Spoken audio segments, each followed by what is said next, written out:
Hello and welcome to Total Somatic. So I'm Heidi Hadley and we're into the final week of Somatic in September. So this is a really important week because this is the implementation week. You see, we can gather lots of information and we can keep filling our minds with all this knowledge, but actually until we implement that information into a practical application, then it's just academic. And so that's why it's really important that we start to take what we've learned and put it into a daily practice. I'm sure over the weeks you've been already putting a bit of that into practice. But what I'd like to offer you at this point for the final time for this year is that I'm opening the doors to the Total Somatics membership.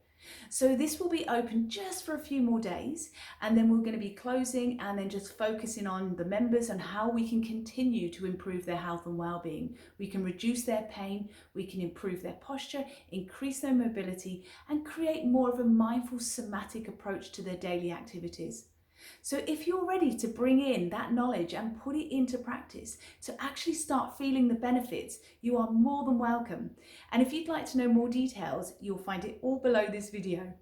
And again, if you're already not with us within the private Facebook group, please join. We've only got that extra day or so left. And so if you only join now, you can see what we've been learning for the last few weeks, but then that information will be archived. So anyway, until next time, take care.